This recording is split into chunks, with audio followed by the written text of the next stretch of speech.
Good afternoon, Yankees Nation. This is Ken, and you're here with the ugly truth. Today, we're going to be having a brief discussion about the upcoming Yankees versus Royals series. Uh, Game time tonight is going to be at 7:40 at Kauffman Stadium. On the bump tonight, we are going to have Max Fried, our ace, versus Noah Cameron. Should be an interesting matchup. Like to give a shout out to the folks that are here. Real Bill, FJ, David, Dev. Appreciate y'all taking time in your busy Tuesday afternoons to spend time here on the stream. Appreciate the support. And we'll start out with the standard. If you haven't, please hit the like button. If you're not subscribed, please subscribe and share this channel out with anybody who you feel may get value from the stream. Currently, we are at a massive 110 subscribers and would like to hit the 125 mark sometime before the century ends. Programming notes at 4 p.m. on NY Yankees Mania. Joe and I will be hosting a pregame show for tonight's event, and at 7:35 I will be here at Yankees The Ugly Truth to do you the disservice of doing a live play-by-play. So if you have the opportunity, please stop by. Hey, Dev, and give a shout out. Appreciate the support. And I guess we're going to get into it. The Yankees. We are currently 39-25 on the season, first in the AL East, with a 4-game lead over the Rays and the Blue Jays. We have not been playing so well lately, and our lead has diminished. The Jays and the Rays are playing hot ball. Hey, Donnie, appreciate you being here, brother. In our past 10 games, the Yankees are at an even split with 5-5, and we are currently on a 2-game losing streak. Hopefully that crap ends tonight with Max on the bump. When our team has faced opponents that have a greater than 500 record, we are 24-16, which makes us winning about 60% of the games. So that's not bad. Our team run differential is plus 95, still the best in Major League Baseball, although we've been giving up a lot of runs here lately.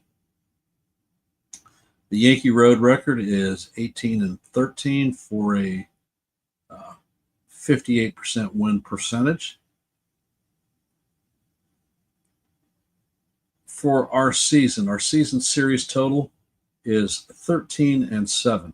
In the past 5 series, we are 3-2 with wins against the hapless Rockies, the Angels, and a good Guardians team.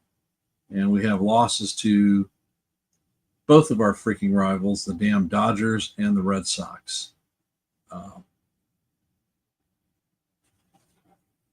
With regard to the Royals, they are 34-32 and are 4th in the NL Central, 8.5 games behind the Tigers. In the past 10 games, they are also a dead split of 5-5, and they are currently on a 1-game winning streak. When they have faced teams that have a better than 500 record, they are sitting at 21-26, about 44% wins. And the run differential for the Royals is a -9. On the season, they are 9-12 for season series, and in their past five series, they are 1-4. with losses to the Twins, the Reds, the Tigers, and the hapless White Sox. And their lone series win is against the St. Louis Cardinals. You may be asking yourself, what the hell is going on with this team? Because they were very competitive last year. And the simple answer is the IL.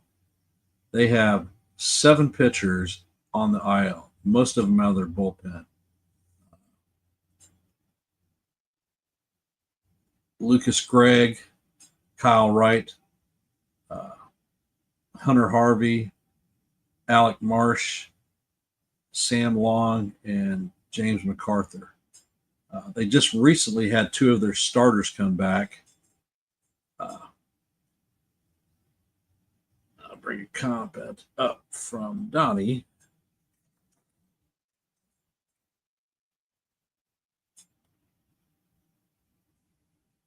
So that's not the one. All right, where the hell did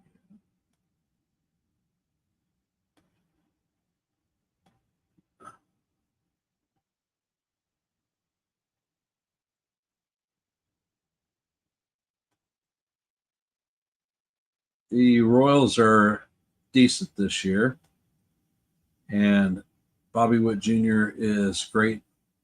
He's a fantastic ball player.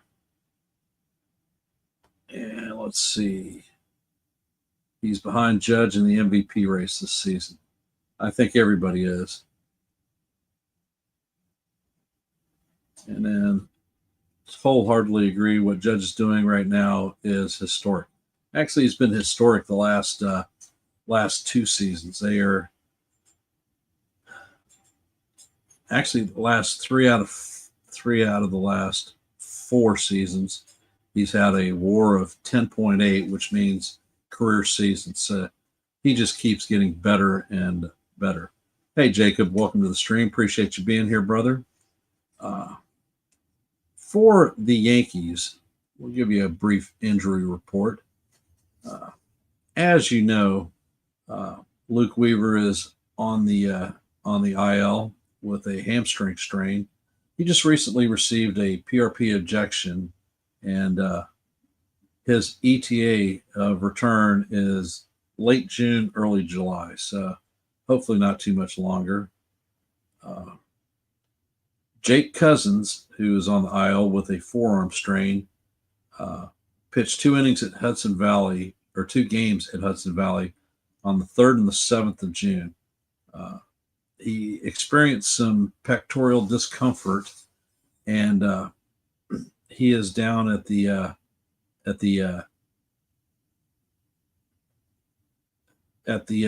Tampa facility, increasing his workload. His ETA is also supposed to be in June. Got news on Giancarlo Stanton. He is on the IL, as you know, with tendonitis in both elbows. He was at the Player Development Center hitting and running. He is going to start his first rehab start at Somerset this evening with the Patriots. Those of you that have MLB TV can catch that game and find out how Big G is doing.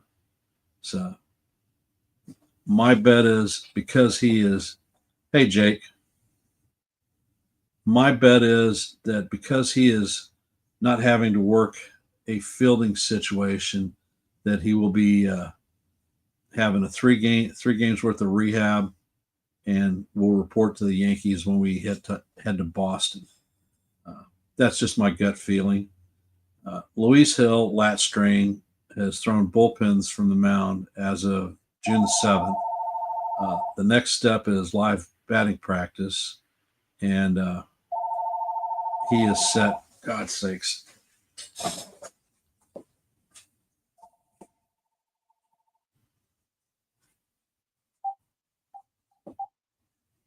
It never seems to fail as soon as I get on a live stream.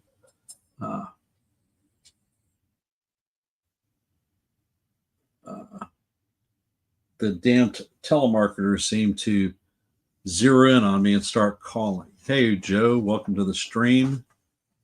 see, what have we got here? Hey, Ken, a little breaking news. August 9th at Yankee Stadium, the Old Timers Day, something unique this year. They're going to be playing softball instead of baseball. It's fun.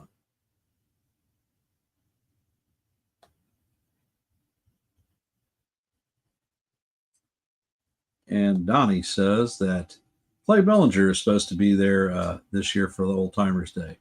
So I guess he's going to get a break from the fire department and be able to see his kid and kind of play a little bit of ball.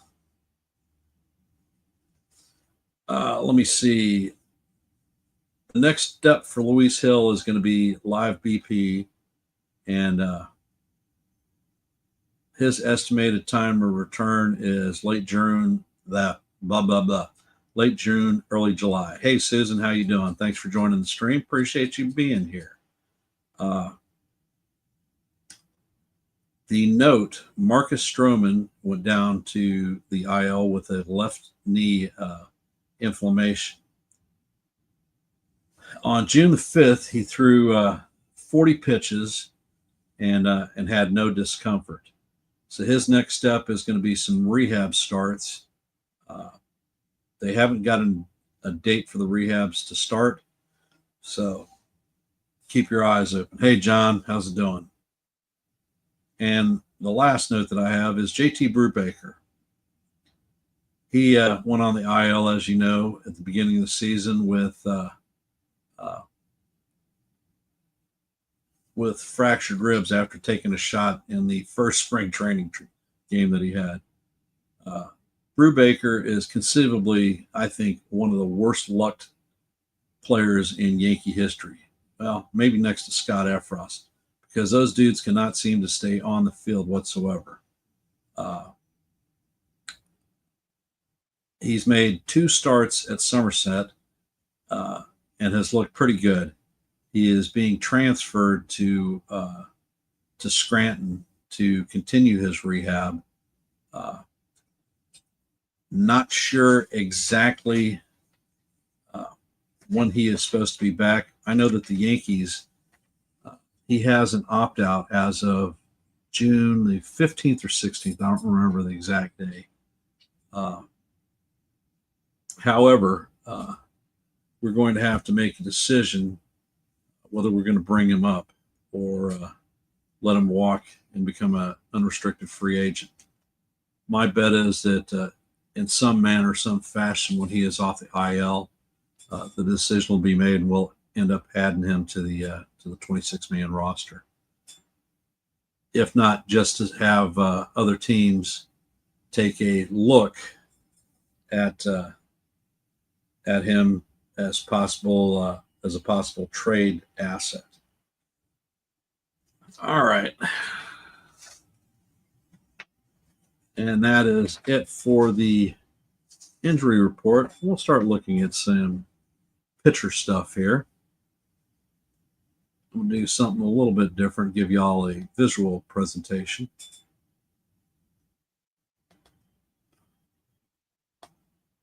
For us, Max Fried is going to be taking the bump.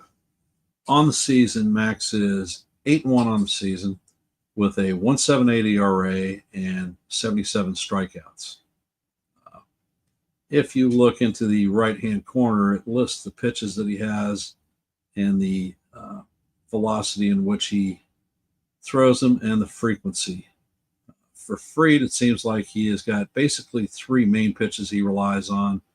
A four-seamer that he throws at about 94 miles an hour, 43% of the time, a sinker that he throws about 19% of the time, and a curveball that goes down to 75 mile an hour, and he throws it 15% of the time. He mixes in a sweeper, a change, and a cutter.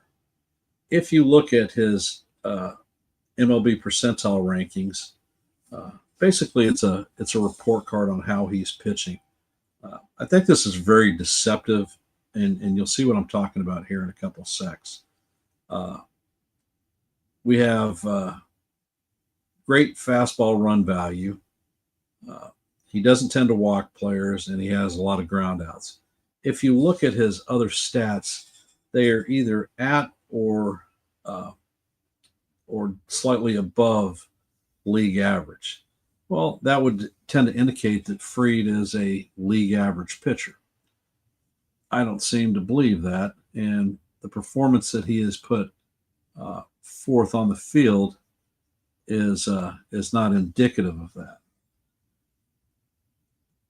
The kid that he is going to be facing tonight is Noah Cameron, and I'm going to pull his stats for you.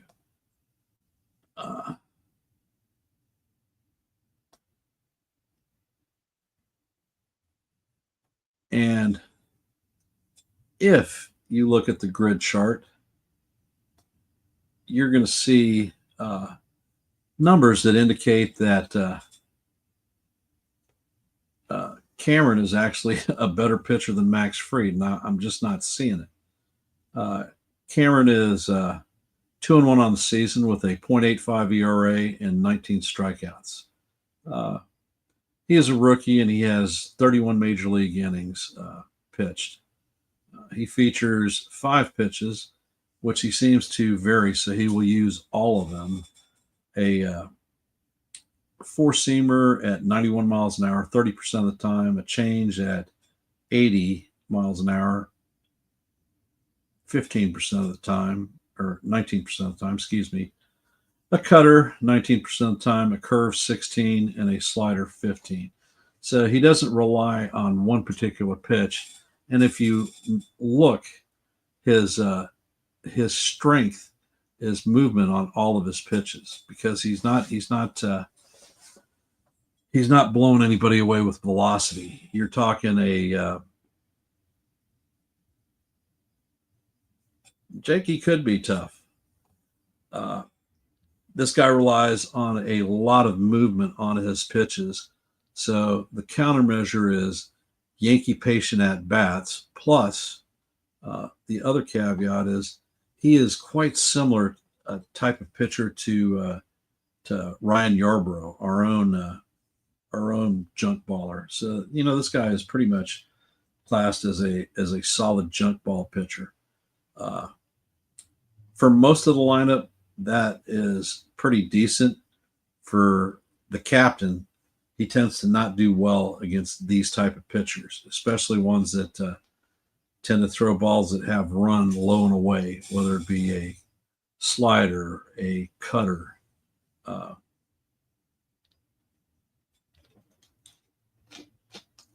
The league is hitting roughly about 230 against him, and pretty respectable. It's below league averages. You can see from his grid chart that his plus attributes are the run on his fastball and breaking in off-speed pitches. He tends to have a low barrel rate. That's when his pitches are moving. If he's throwing cement mixers in the middle of the plate, that's a whole different story. Hey, Cold Italian Pizza, how you doing?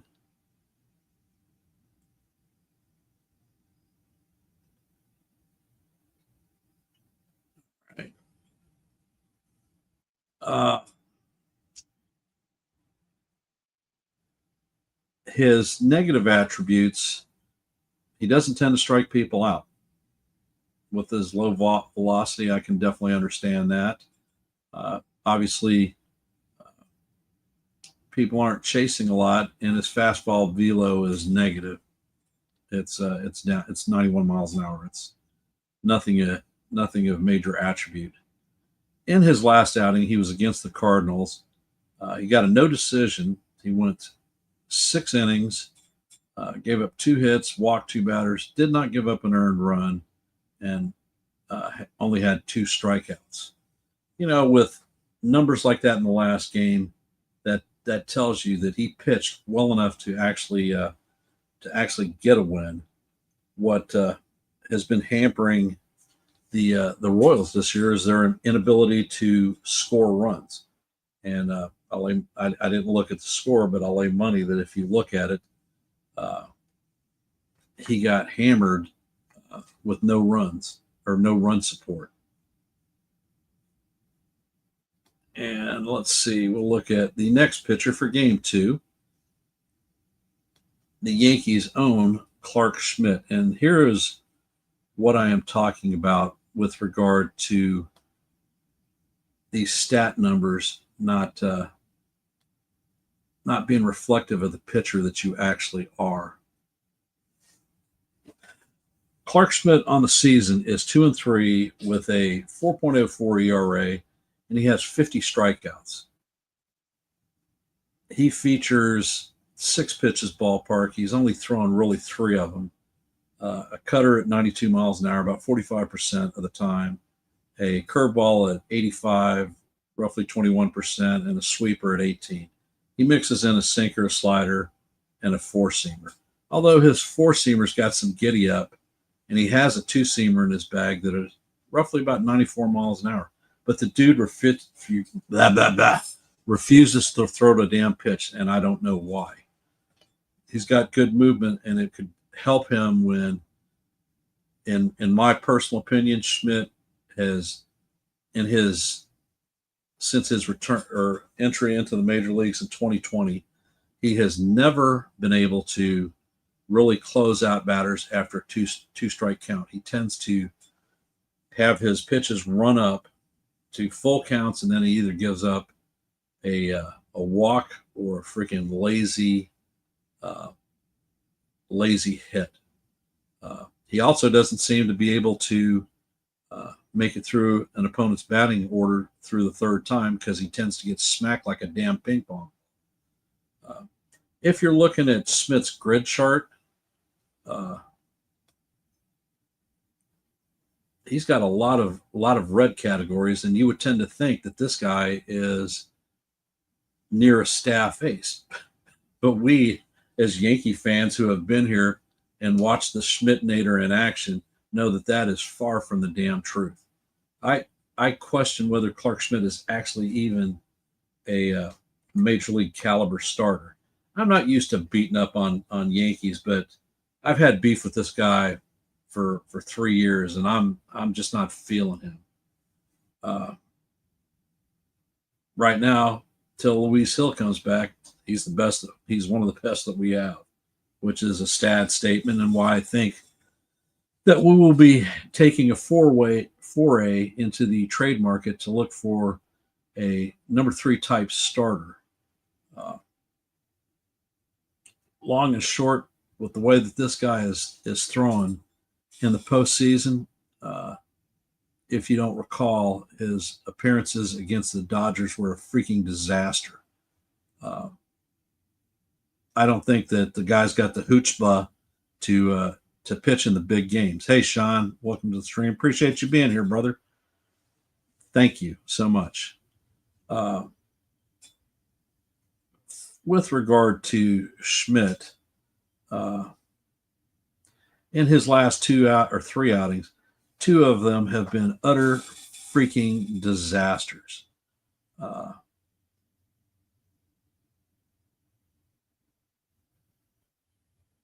He lost his last outing to the Guardians. He went 5 2/3 innings, gave up 7 hits, a walk, 3 earned runs, and gave up a homer. He did have 8 strikeouts, which is a little bit more than he's averaging, about 5 to 6 strikeouts a game. So not bad, but he took our one loss in the Guardians series. He did not pitch well in Colorado either. He only made 4 2/3 innings before getting the nail or the knot jerked out of his tail to pull him. And we lost that game, and we ended up burning our bullpen for the most part. This is the game that I think we're going to have issues with. The Royals are going to be bringing out Chris Bubik. And if we look at Chris's numbers, everything he's got is in the red zone, with the exception of his fastball velo. Bubic on the season is 5-3. He has a 1.43 ERA. He has 79 strikeouts. Not bad. Like I said, you look at his entire grid chart. He features 5 pitches. He's throwing 3 of them a majority of the time: a 4-seamer, a sweeper, and a change. The 4-seamer is 92 miles an hour, 39% of the time. The sweeper is 83 miles an hour, so it's over 8-mile differential, which is good. 21% of the time. He's throwing a change 21% of the time.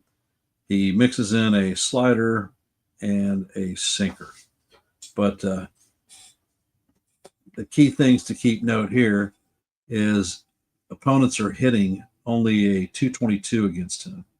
He is league average is 243, so he's 20 points below league average when it comes to people locking him up. And obviously, you see that he's pitching at the top of the zone, particularly with his 4-seamer.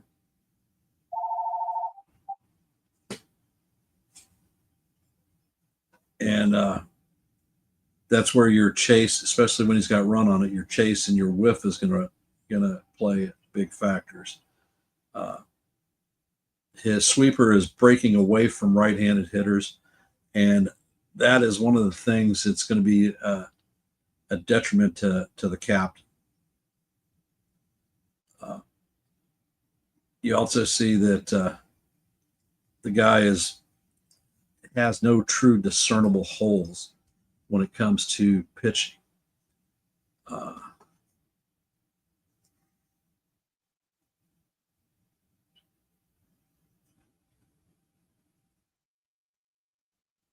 Yeah, Jake, you are absolutely right.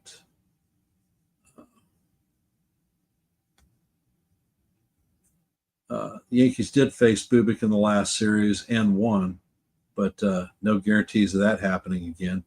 Generally, the second time a pitcher faces you, they tend to do better. So with this guy's numbers, it's incredible. And in that previous Royals series in the Bronx, we ended up sweeping. We took all 3 games. In Bubic's last outing, he actually took a loss. It was against the Tigers, and he went 7 innings, gave up 4 hits, 2 walks, 1 earned run, and had 9 strikeouts. So those numbers are ace caliber, and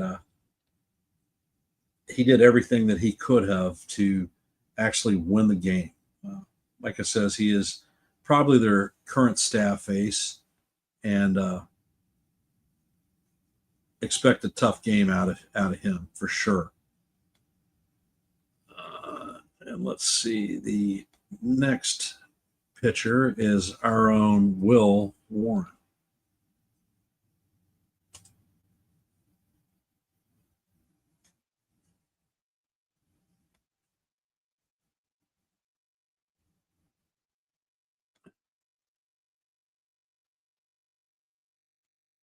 And on the season, Warren is 4-3. He has a 5.34 ERA and 75 strikeouts. His 75 strikeouts actually happens to lead the league for all rookie pitchers in Major League Baseball right now that are up there pitching. So that's pretty impressive from the 3 games that we saw last year when he couldn't strike anybody out and tended to get hit like a freaking ping pong ball. If you look at his pitches, he's got, I don't think it's the pitch ledger is actually accurate, because they're saying 4-seam fastball that he throws 93 miles an hour, 37% of the time. He also has a two-seam fastball that he's been using a lot over the last 4 games, and has a ton of movement on it. And that's where I think you're seeing the fastball run value on the percentile rankings, because I don't think that he's getting the run off of the four-seamer. He throws a sweeper that's 82 miles an hour about 24% of the time, a sinker 18% of the time. He mixes in a change uh, and a curve. He has good extension, which basically means that his fastball looks faster than it actually is because of the shorter distance the ball has to travel. He has a very good whiff and strikeout rate. Uh, Opponents are hitting league average 243 against him. Uh, he tends to get hit hard when his stuff is in the middle of the plate and the exit velo is extremely high. He is going to be facing off. Let me finish with him. Warren, in his last outing, actually took a win against the Red Sox, our only win. He went 5 1/3 innings, gave up 3 hits, 4 walks, 4 earned runs, 1 homer, and he did have 6 strikeouts. So, not the greatest of outings, but our bats kept us in the game, and the bullpen actually held it down for that game. And he will be facing Seth Lugo. Lugo historically has given the Yankees problems. But if you look at his numbers this year, Lugo is. Hey, Max, how's it going, brother? Appreciate you being here. If you look at Lugo's numbers this season, he is 3-5. He has an ERA that's respectable, 3.48. He has 50 Ks. Lugo is just recently coming off the IL. And if you look at his scatter chart and his pitch chart, Lugo features 9 damn pitches is what he's capable of throwing. And as my old pitching coaches used to tell me, if you're throwing that many pitches, you probably have 1 that you're throwing well and 8 that are average or below average. For Lugo, it seems that he throws 3 main pitches, a four-seamer at 92 miles an hour, about 23% of the time, a curve that runs in at 77 miles an hour, 21% of the time, and a sinker about 17% of the time. Then he'll mix in a cutter, a slurve, changeup, slider, slow curve, sweeper. It's just a freaking hot mess on what he'll throw, and it's probably why Yankees may have issues with him. However, in his last 2 outings since returning from the IL, opponents actually on the season, opponents are hitting 289, so they're hitting 45 points higher than league average. So he's getting hit like a drum too. In his last 2 games since coming back from the IL, the first game was a loss. He only lasted 3.1 innings. His second was a non-decision to the lowly Chicago White Sox. He went 5 innings, gave up 5 hits, 2 base on balls, gave up a homer, 2 earned runs, and had 5 strikeouts. So you're talking a very, very mediocre outing, and he is certainly not on his game, and that could play well for us here at Kauffman Stadium. I'm going to bring up a couple more, and then I'm going to open this up for the open panel. Just 2 quick stat gives. If we look at the Royals,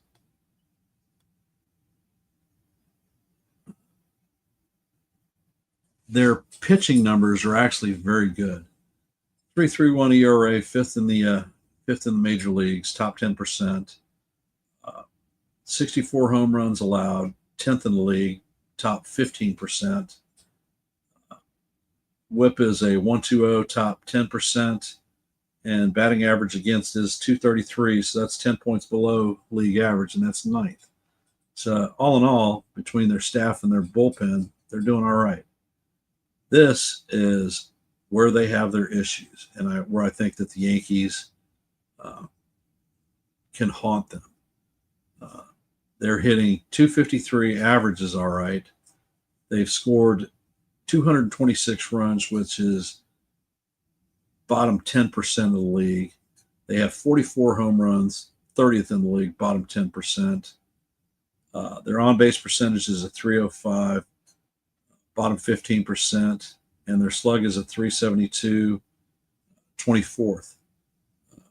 Once again, bottom 10% in the league. If you look at their hitting stars, one of the guys that I talked about earlier, Michael Garcia, he's leading the team in batting average 312, followed by Witt Jr. at 291, and Vinny Pasquantino, a first baseman that we tried to obtain in the offseason, is hitting 280. Pasquantino leads the team with 10 home runs, and he also leads the team with 38 RBIs, so definitely respectable numbers. And then, of course, their all-around star, Bobby Witt Jr., follows with 8 home runs and 37 RBIs. Michael Garcia's got the 7 home runs and 31 RBIs. Salvi Perez, who is always a danger to the Yankees, has got 5 home runs and 31 RBIs. So he's still driving in runs like a madman. Basically, you could say Chris Bubik is the team ace. He leads in every category that they have. One of the guys that just came off the IL, Cole Rangan's left-hander, who has given us problems in the past, just came off, I think, last week, so he's had 1 start, and we won't be facing him this go-around.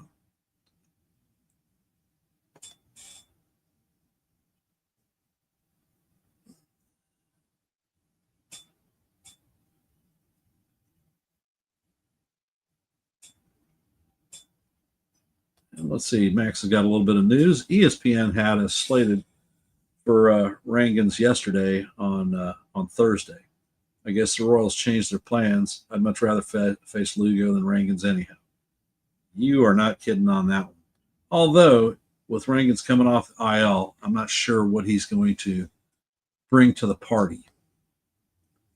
And the last one that I'm going to bring up is our New York Yankees happy lines. And if we look at the Yankees, our team ERA has started to creep up with the freaking pounding that we took over the 2 out of the last 3 series. Our ERA is up to a 3.78, 12th in the league. Still has us in the top 15%. We've given up a lot of homers in the last 3 series. 66 now, which has moved us to 12th. Our WHIP is a 120, 8th in the league, and our batting average, we were 1st in the league until the Red Sox series, has gone up slightly to a 220 and has us 2nd in the league. If you look at our offensive categories, 259, 2nd in the league, runs is 349, 3rd in the league, homers 105, 1st in the league, on base 344, 1st in the league, and a slug of 466, 1st in the league, all corresponding to home runs. And when you look at our team leaders, all you have to do in offense is say Aaron Judge, because he is just that dynamic a player, and he's doing it all for the team. Fantastic career year, his 3rd in 4 years. He's got 396 average, 23 home runs, and 55 RBIs. But yet, Yankee fans keep saying that Judge is in a slump. If that's a slump, hell, line the whole team up for it, because I can't see it. Paul Goldschmidt's numbers have taken a dive. He was at 333 2 weeks ago. He's down to 312, so he's in a bit of a slump. Cody Bellinger has brought his average up significantly to 261 from a 180. So he's getting it done. And home runs, got Grisham, Rice, and Wells. With regard to RBIs, you have Volpe, uh, Wells, and Bellinger, all very respectable. With regard to our pitching staff, every major category is either going to be Rodon or Freed, and the top of our rotation is fantastic. When we start looking at the bottom of our rotation, not so fantastic. Hopefully, at the deadline, we will get some help in that avenue. All right. And that's enough sharing for the day.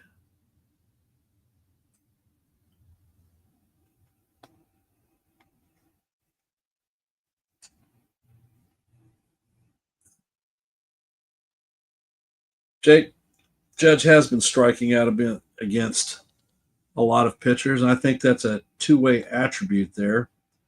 I think that he's getting squeezed on the strike zone by umpires, calling all kinds of crap off the plate and way low, and it's forcing him to swing at pitches that he normally wouldn't. And in the Boston series, actually the Guardian series too, every time Judge came up, if there was a runner in scoring position, he wasn't getting a pitch. He was getting the unintentional, intentional walk. But this too shall pass. At this time, I have finished everything that I wanted to talk about for a pre-series review. But before we hop into the open panel, I just dropped the link. So anybody who wants to come up and say their piece, you are more than welcome. If you haven't, please hit the like button, subscribe, and share this channel out. It will help us with the algorithms. Currently, we're at 110 subscribers, and we'd like to hit the 125 mark sometime before the century ends. Any help that you can provide with regard to that goal would be most appreciated. As far as programming notes, we have on NY Yankees Mania at 4 o'clock the pregame review with Joe, and I believe I should be on that one also. And at 7:35 here on Yankees The Ugly Truth, I will be doing the play-by-play for Game 1 of the series. Directly after this game is over with, back again on NY Yankee Mania, Joe will be holding a post-game review, and a half hour after that, or a half hour after the game, Late Night Live with Jason Custodio will have a post-game show too, but he includes some different caveats that a lot of folks don't. He includes post-game interviews with the Yankee players upon occasion, sometimes Boone.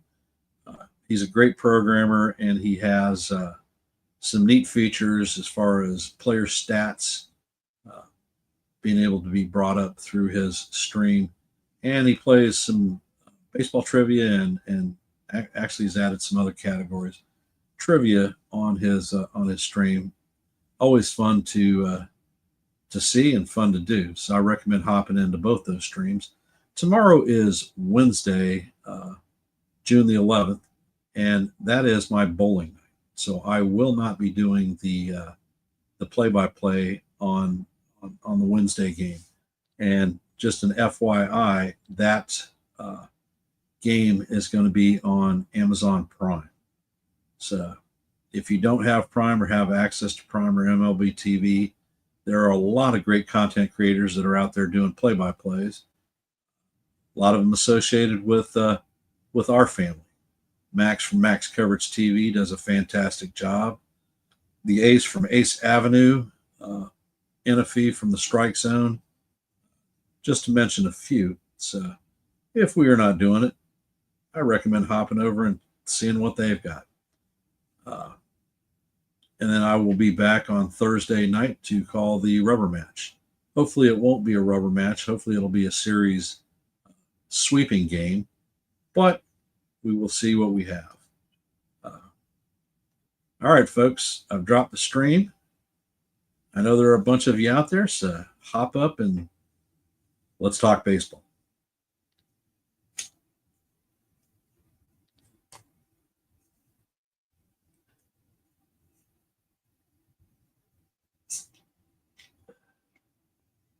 Any questions for those that are a little bit shy and don't want to come on the stream? I will do my best to field them the best that I can.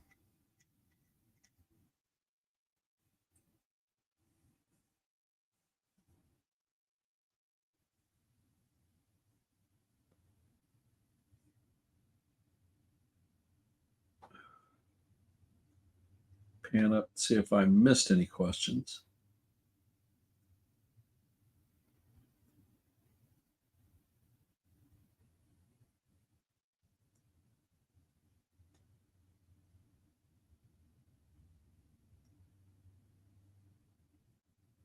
And we have our first lucky guest to come up on the panel, and that is Sean Browning from Bumblebee Security.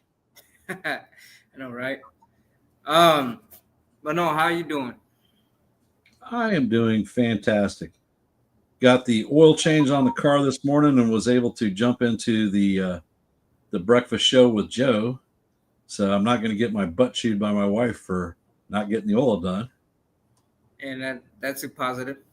And today is a Yankee baseball game, so you can never be depressed about that. Nah.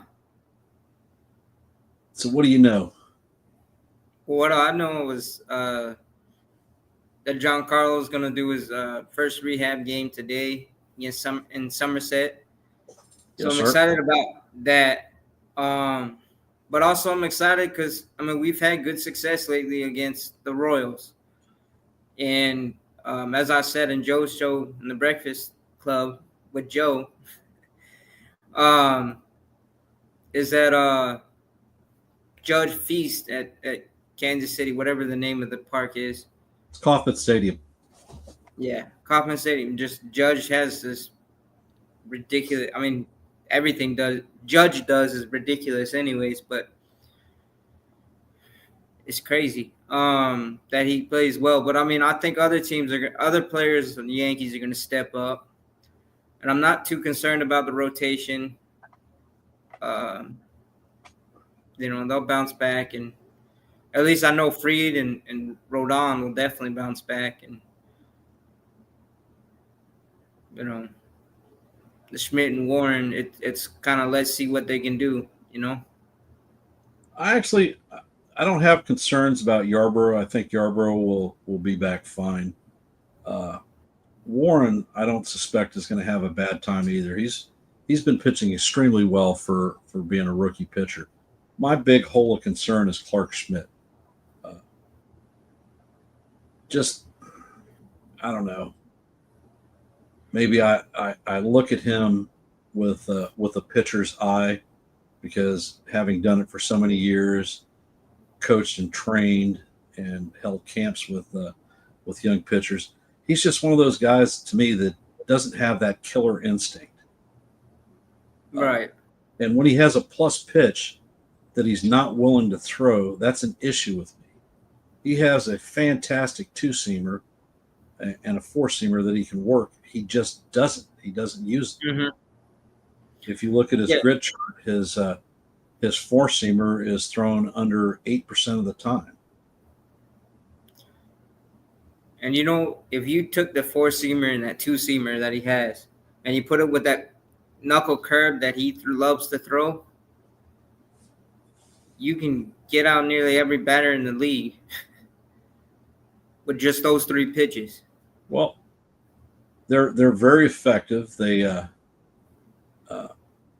because he throws his fastballs up in the strike zone and his sinker and knuckle curve down, it gives the hitters a different perspective. It raises and changes their eye levels. Mm-hmm. Hence, you can't focus on any one particular zone to hit on because most hitters will say, okay, if it's a pitch that is middle in, I'm swinging. If it's out and away, I'm letting it go. Yeah, and then also I think what I noticed too is he gets over reliant on the knuckle curve and on that cutter that he feels convinced he has to throw all the time. Um, and hitters are sitting on those two pitches. Bring up a couple of comments. Jake, I have no clue what they're doing with Schmidt. Every time he pitches, feels like they have uh, to fight to stay in the game. Not going to disagree with you even an iota on that. Uh, like I says, I personally, Jake, I don't think that he's a true major league starter. I think he would better serve the Yankees as a long guy out of the bullpen. Well, I And a mean, comment from Cold Italian Pizza, waiting for the Martian to really take off, but Boone keeps him out of the lineup more than I'd like. And you know what? I think that you are spot on, and that has been one of my biggest bitches of the season. Has been you've got a potential uh, breakout star. His defense has improved, but it's not going to get any better unless he sees field time. Uh, and the way they're utilizing him is not great. Not giving him the opportunities that he needs to truly succeed. And Susan says Smith will get 2 strikes, but he can't strike the batter out. Ends up going to full count or walks the players. That is spot on, Susan.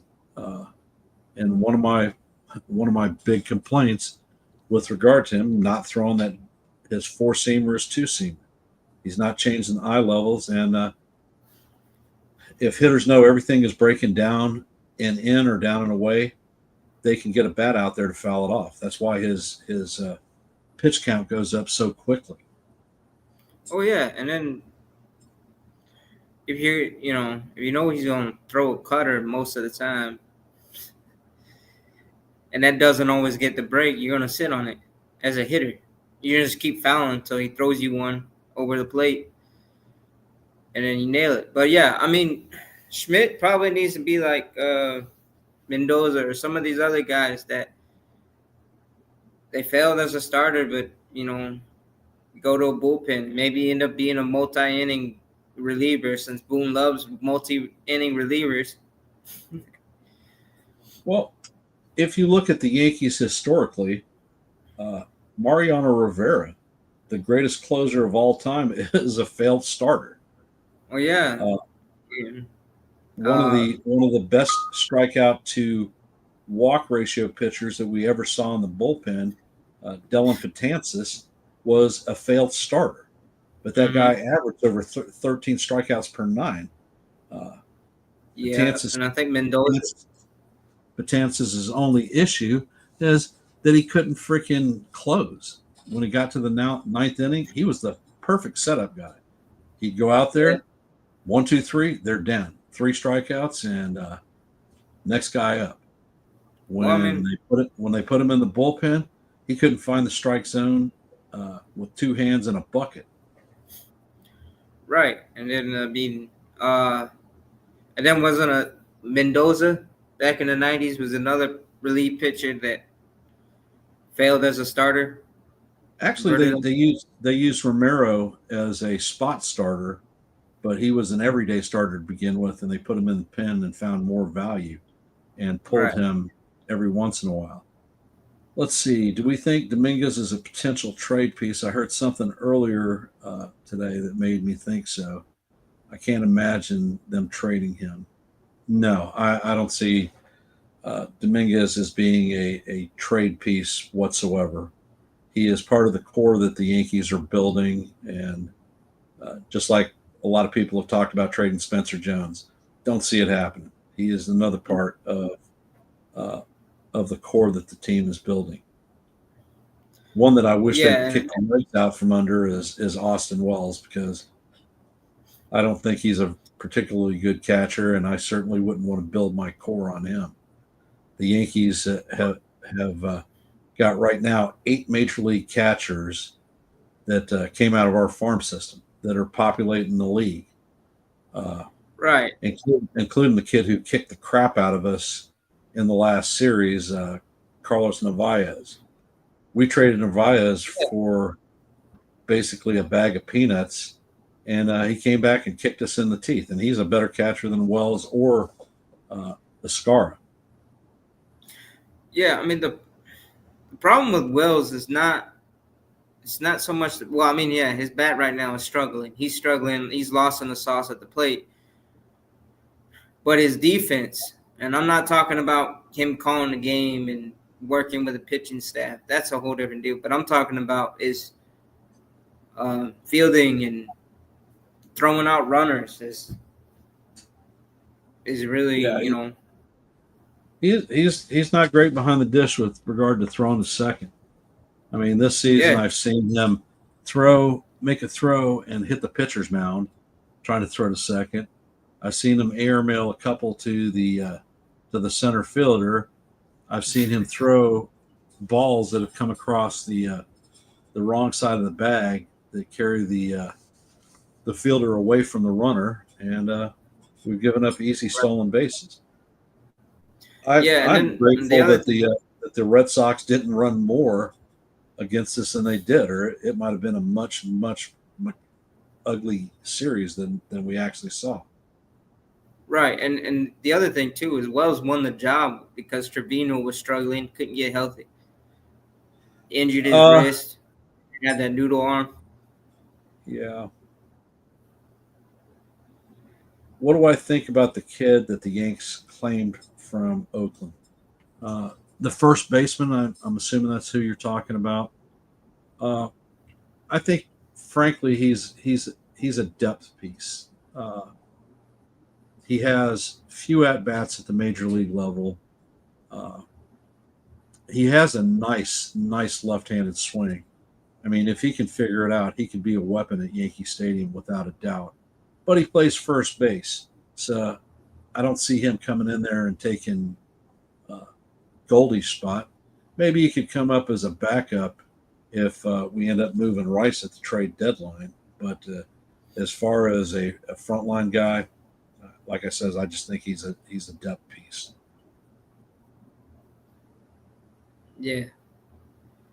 And yeah, there's things, but yeah, the all I was gonna say is this.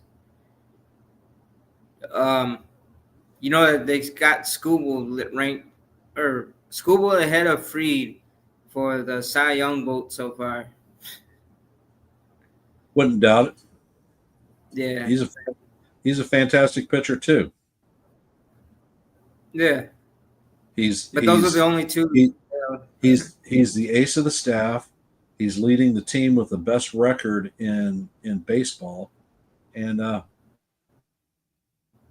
frankly, he is peaking right now.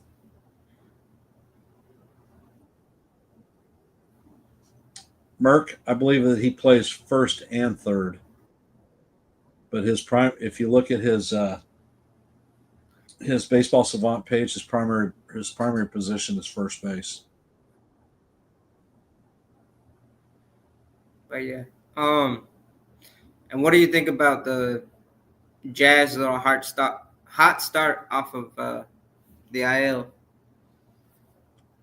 Well, honestly, it couldn't have got much worse. There was only one way to go. He was hitting 181 when he went on the IL. He was striking out at damn near a 40% clip. So there's only one way to go, and that's up. Yeah. And But I just thought it was funny that he might have started his injury by overswinging to begin with, and it just got worse with his base stealing. right. Yeah, the Merck, yeah. always Joe announced that they were doing a softball game at Alzheimer's, and I think that's cool. They also said that that Clay Bellinger is going to be at Alzheimer's Day, so he'll come to the new stadium and see his kid. Maybe he'll hit some balls. Yeah. Um, but yeah, it'll be interesting though to see what the lineup is because I think they should play Dominguez more. And one thing though with Jazz when he said that he was gonna when he was talking about that whole going 70% instead of 100, I was like, hey, if he plays that good at 70, play like that all the time.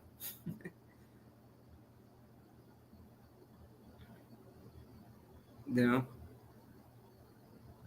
Yeah, Jake, you were right. Volpe, Wells, and Jazz are all streaky. Uh, Wells is, I can't figure out where the hell he's coming from, but Volpe, he'll give you 2 weeks of 900 plus OPS, and he'll give you 3 weeks of 300 OPS. So it it just depends on what level of the swing Yeah. you're catching.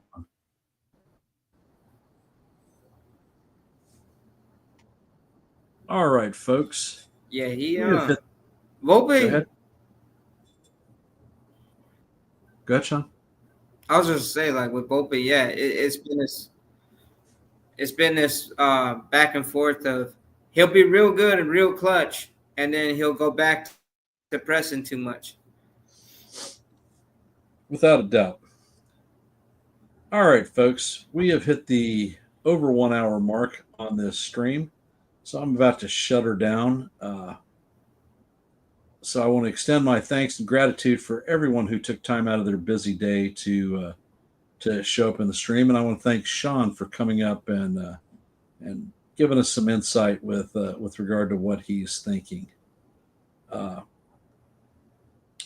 If you haven't, please hit the like button, subscribe, and share this channel out. We're currently at 110 viewers and would like to see our number grow to our next milestone of 125 sometime in this century.